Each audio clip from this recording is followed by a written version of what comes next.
Welcome to MBTV news.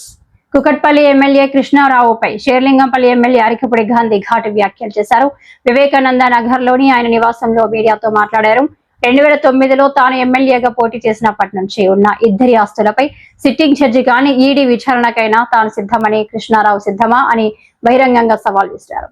Survey number 307లోని 11 ఎకరాల భూమిని 1991లో తాము కొంటే కబ్జా చేశారని అనడంపై ఆయన మండిపడ్డారు. రెవెన్యూ డిపార్ట్మెంట్ కూడా ఎస్ఎఫ్సికి ఈ ల్యాండ్కి ఎటువంటి సంబంధం లేదు, ఇది ప్రైవేటు భూమి అని చెప్పి హైకోర్టులో 2008లోనే సబ్మిట్ చేస్తే 2010లో జడ్జిమెంట్ కూడా వచ్చింది.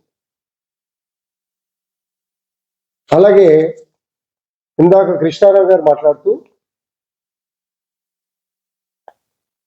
1991లోనే 123 ఎకరాలు ఉంది, మిగిలినంతా ప్రభుత్వ భూమి అని చెప్పి కూడా మాట్లాడారు.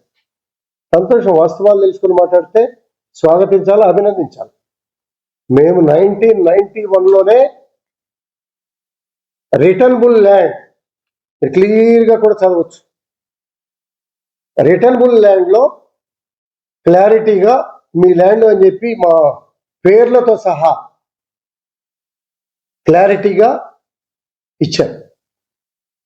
91 పైసల పట్టి ఉంది, అలాగే పహాని ఉంది.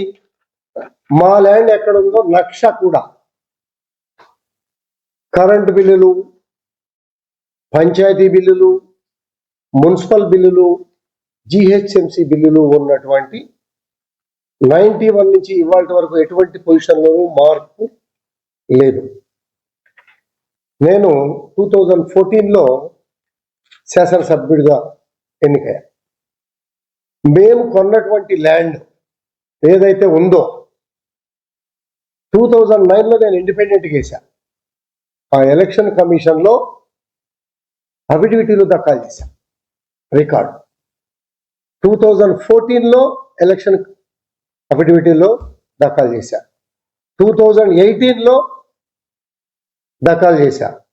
2024లో కూడా నేను ఎలక్షన్ అఫిడవిటీలో దాఖలు చేయడం అనేది జరిగింది. కానీ ఒక సన్నాసి వచ్చి 30 ఎకరాలు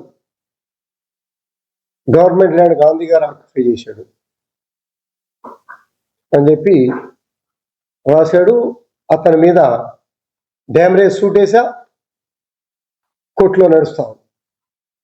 ఇంకో సన్నాసి, చదువుకున్న సన్నాసి, న్యాయవాదిగా ఉండి కూడా 300 ఎకరాలు గాంధీ కబ్జా చేశాడు అని చెప్పి మాట్లాడాడు.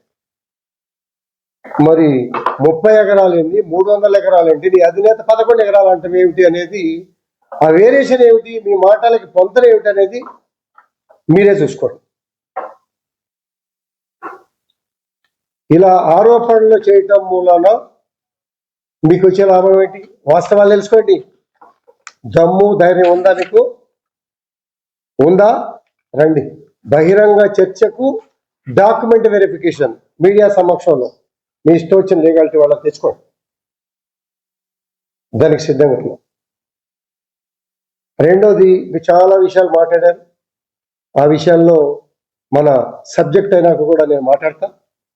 మరి ఎంత క్లారిటీగా ఉన్నప్పుడు ఒక శాసనసభ్యుడి మీద బురద జల్లటం ఎంతవరకు కరెక్ట్? మీకు అన్ని డాక్యుమెంట్లు కూడా ఇప్పుడే చూపిస్తా, ఇంకా ఎక్కడికి రమ్మన్నా కూడా వస్తా.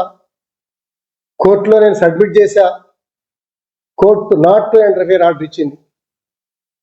వాళ్ళు ఒక పిటిషన్ వేశారు, వెనక్కి తీసుకున్నారు, డిస్మిస్ చేస్తారు అని జడ్జి గారు చెప్తే మళ్ళా ఇంప్లీడ్ అయ్యారు. ఎస్, మీ డాక్యుమెంట్లు సబ్మిట్ చేయండి, తప్పలేదు. దానిలో ఎక్కడ లోపం ఉందో తెలియజేయాల్సిన బాధ్యత ఉంది.